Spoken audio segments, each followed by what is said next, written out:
ಎಲ್ರಿಗೂ ನಮಸ್ಕಾರ. Hi foodies, welcome to Aruna ಸವಿರುಚಿ.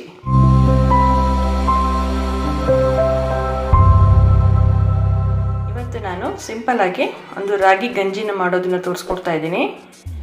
ಅದಕ್ಕೆ ಬೇಕಾಗಿರುವ ಇಂಗ್ರೀಡಿಯೆಂಟ್ಸ್ಗಳು, ನಾನಿಲ್ಲಿ 2.5 ಟೇಬಲ್ ಸ್ಪೂನ್ ಅಷ್ಟು ರಾಗಿ ಹಿಟ್ಟು ತೊಗೊಂಡಿದ್ದೀನಿ, ಒಂದು ಸ್ವಲ್ಪ ಬೆಲ್ಲ ತೊಗೊಂಡಿದ್ದೀನಿ, ಹಾಗೆ ಒಂದು ಚಿಕ್ಕ ಕಪ್ಪಲ್ಲಿ ಹಾಲು ತೊಗೊಂಡಿದ್ದೀನಿ. ಈಗ ಈ ರಾಗಿ ಹಿಟ್ಟನ್ನು ನಾವು ಸ್ವಲ್ಪ ನೀರು ಹಾಕಿ ಚೆನ್ನಾಗಿ ಉಂಡೆ ಇಲ್ದಿರೋ ಹಾಗೆ ಕಲಿಸ್ಕೋಬೇಕು. ನೋಡಿ, ನಾನು ನೀರು ಹಾಕ್ಕೊಂಡು ಸ್ವಲ್ಪನೂ ಉಂಡೆ ಬರೆದಿರೋ ಹಾಗೆ ನೀಟಾಗಿ ಕಲಸಿಟ್ಕೊಂಡಿದ್ದೀನಿ. ಈ ರೀತಿ ಕಲಸಿಟ್ಕೋಬೇಕು. ನಾನಿಲ್ಲಿ ಒಲೆ ಹಚ್ಚಿ 1 ಕಪ್ಪಷ್ಟು ನೀರು ಇಟ್ಕೊಂಡಿದ್ದೀನಿ ಕಾಯೋದಕ್ಕೆ. ನೋಡಿ, ಈಗ ನೀರು ಬಿಸಿಯಾಗಿದೆ. ನಾವು ಇದಕ್ಕೆ ಕಲಸಿಟ್ಕೊಂಡಿರೋ ರಾಗಿ ಹಿಟ್ಟನ್ನು ಹಾಕ್ಕೊಳ್ತಾ ಇದ್ದೀನಿ.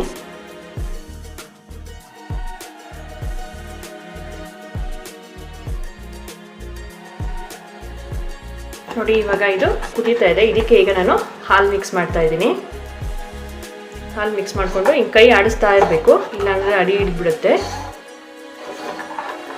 ಮೀಡಿಯಮ್ ಫ್ಲೇಮಲ್ಲೇ ಮಾಡ್ಕೊಳ್ಳಿ ಆದಷ್ಟು. ಬೇಕಿದ್ರೆ ಇದೇ ರಾಗಿ ಗಂಜಿನ ನೀವು ಮಜ್ಜಿಗೆ ಹಾಕಿನೂ ಮಾಡ್ಬೋದು, ತಂಪು ಆಗುತ್ತದು ಬಾಡಿಗೆ. ನಾನಿಲ್ಲಿ ಹಾಲು ಹಾಕಿ ಮಾಡ್ತಾ ಇದ್ದೀನಿ. ಮತ್ತು ಇದಕ್ಕೆ ನೀವು ಉಪ್ಪು ಹಾಕಿನೂ ಮಾಡ್ಕೋಬೋದು. ನಾನಿಲ್ಲಿ ಬೆಲ್ಲ ಸೇರಿಸಿ ಸ್ವೀಟ್ ಗಂಜಿ ಮಾಡ್ತಾ ಇದ್ದೀನಿ.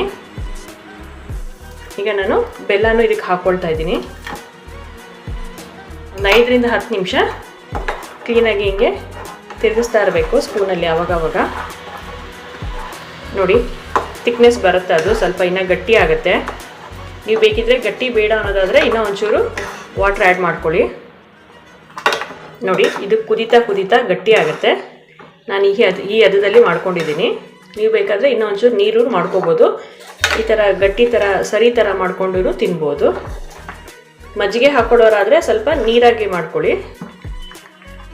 ಬೆಲ್ಲ ಎಲ್ಲ ನೀಟಾಗಿ ಕರಗಿದೆ. ಸೊ ಈಗ ಇದು ಆಗಿದೆ, ಇಳಿಸ್ಕೊಳ್ಳೋಣ. ನೋಡಿ, ಬಿಸಿ ಬಿಸಿಯಾದ ರಾಗಿ ಗಂಜಿ ರೆಡಿಯಾಗಿದೆ.